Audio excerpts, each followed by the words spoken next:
जय हिंद, जय भारत साथियों। साथियों, यदि आपने बैंक से लोन लिया हुआ है तो आज ही बैंक में जाकर अपने ये डॉक्यूमेंट्स इकट्ठा कर लें, डॉक्यूमेंट्स वेरीफाई कर लें, डॉक्यूमेंट्स चेक करा लें। क्योंकि बहुत सारे लोग शिकायत कर रहे हैं, खासकर से वो लोग जिन्होंने बैंक से लोन लिया, किसी भी तरह का लोन था, उनके ऊपर हाउसिंग लोन था, एजुकेशन लोन था, गाड़ी का लोन था, किसी तरह का पर्सनल लोन था। और जब उन्हें लोन दिया गया तो उन्हें बताया गया कि आपका लोन पूरी तरह से इंश्योर्ड है, आपके लोन का इंश्योरेंस कर दिया गया है और उसके लिए अलग से अमाउंट नहीं लिया गया, उसको ऐड कर दिया गया जो लोन अमाउंट था उसी में।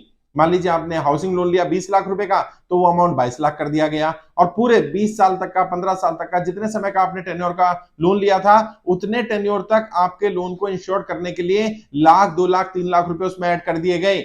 लेकिन सच्चाई तब पता चलती है जब व्यक्ति एक्सपायर कर जाता है। बहुत सारे लोगों के साथ ये शिकायत आ रही है, बैंक ने मिस सेलिंग की है, उसमें क्रिटिकल इलनेस की 5-6 बीमारियां डाल दी, कई जगह एक्सीडेंटल इंश्योरेंस डाल दिया और कंप्लीट इंश्योरेंस नहीं किया।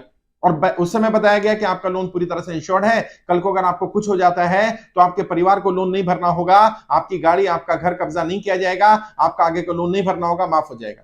उस समय पर इंसान चेक नहीं करता और बैंक वाले एक बदमाशी और कर रहे हैं, वो पॉलिसी के डॉक्यूमेंट नहीं देते हैं।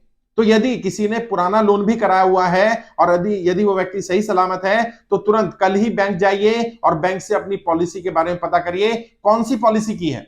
आपका लोन इंश्योर्ड है, उन्होंने बोला था, कौन सा इंश्योरेंस है, और उनसे बोलिए मुझे कंप्लीट इंश्योरेंस चाहिए। यदि कल को ऊपर वाला ना करे मुझे कुछ हो जाता है तो कम से कम मेरे बच्चों से घर ना छीना जाए, गाड़ी ना छीनी जाए, उन्हें प्रताड़ित ना किया जाए।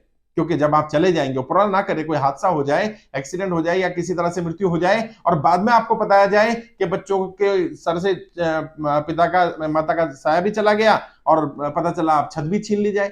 बहुत सारे लोगों के साथ ऐसा हो रहा है, बहुत ज्यादा मिस सेलिंग की जा रही है। और जो डॉक्यूमेंट्स नहीं दे रहे हैं बैंक वाले, उन्हें बताना चाहता हूं, ये व्यक्ति का अधिकार है। और जो आईआरडीए की पॉलिसी है, आईआरडीए का रूल है, आईआरडीए कहता है, जो इंश्योरेंस रेगुलेटरी अथॉरिटी है, वो कहता है कि अगर कोई आपका इंश्योरेंस करता है तो 15 दिन के अंदर अंदर अगर आप उससे सेटिस्फाइड नहीं है तो पॉलिसी को चेंज करा सकते हैं।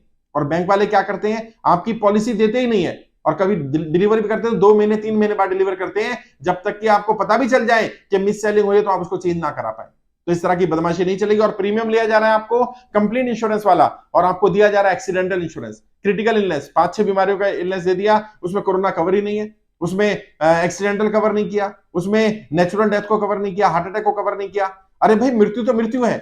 जब आप ये कहते हो कि आपका लोन पूरी तरह से इंश्योर्ड है, यदि व्यक्ति को कुछ हो जाता है, उसे लोन नहीं भरना, तो चाहे किसी भी तरह से हुआ हो, चाहे एक्सीडेंट से हुआ हो, चाहे उसकी नेचुरल डेथ हुई हो, बीमारी से डेथ हुई हो, अगर व्यक्ति चला गया तो उसके बच्चों को वो इंश्योरेंस का बेनिफिट मिलना चाहिए और लोन आगे ना भरना पड़े। और जो पुराने केसेस हैं, मैं सरकार से मांग करता हूं, ऐसी जितनी भी मिस सेलिंग हुई है उसमें बैंक को पनिश करना चाहिए और ऐसे लोगों को जिनके घर, गाड़ी पर अब आफत आ गई है, उसको कब्जा करने की कोशिश की जा रही है, उन्हें छुड़वाया जाए। ये सरकार की जिम्मेदारी बनती है। और नए जितने भी इंश्योरेंस हो रहे हैं, जितने भी लोन का इंश्योरेंस किया जा रहा है, जब भी आप लोन लें बैंक से कम ये डॉक्यूमेंट जरूर ले लें। क्योंकि अगर आपके साथ मिस सेलिंग हुई है, आपको उस समय पता चल जाएगा जब आप जीवित हैं, तो आप चीजों को बदल पाएंगे और आप बैंक के खिलाफ केस भी कर सकते हैं, आप कंज्यूमर कोर्ट भी जा सकते हैं। ये इस तरह की चीजों को स्वीकार नहीं किया जाएगा। जब व्यक्ति जिंदा होता है तब वो डॉक्यूमेंट के बारे में बात नहीं करता, डॉक्यूमेंट पता नहीं चलते, और जब व्यक्ति दुनिया में नहीं रहता, उसके पीछे उसके परिवार को, उसके बच्चों को धक्के खाने पड़ते हैं। ऐसा नहीं होना चाहिए।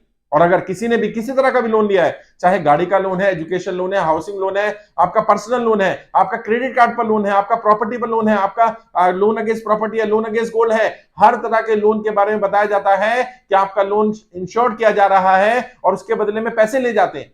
अच्छा, कंपनी को बेनिफिट मिल जाता है, उसको बड़ा प्रीमियम मिल जाता है, इकट्ठा मिल जाता है, 20 साल का, 10 साल का, 5 साल का। गाड़ी का भी इंश्योरेंस होता है ना 5 साल का, तो 5 साल के लिए प्रीमियम मिल जाता है कंपनी को और बड़ा प्रीमियम ले लिया जाता है, और व्यक्ति का जो इंश्योरेंस किया जाता है वो एक्सीडेंटल कर दिया जाता है या क्रिटिकल इलनेस की 4-5-10 बीमारी डाल दी जाती है।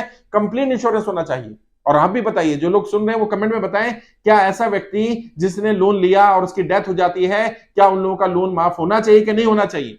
आप बताइए कि ऐसे व्यक्ति के बच्चे अनाथ हो गए, उनके सर से पिता का साया चला गया, तो क्या उनके सर से छत भी छीन ली जाए? क्या उनसे उनकी गाड़ी छीन ली जाए? क्या उनसे एजुकेशन का लोन, बाकी लोन भरने के लिए दबाव डाला जाए जबकि वो इस लायक ना हो?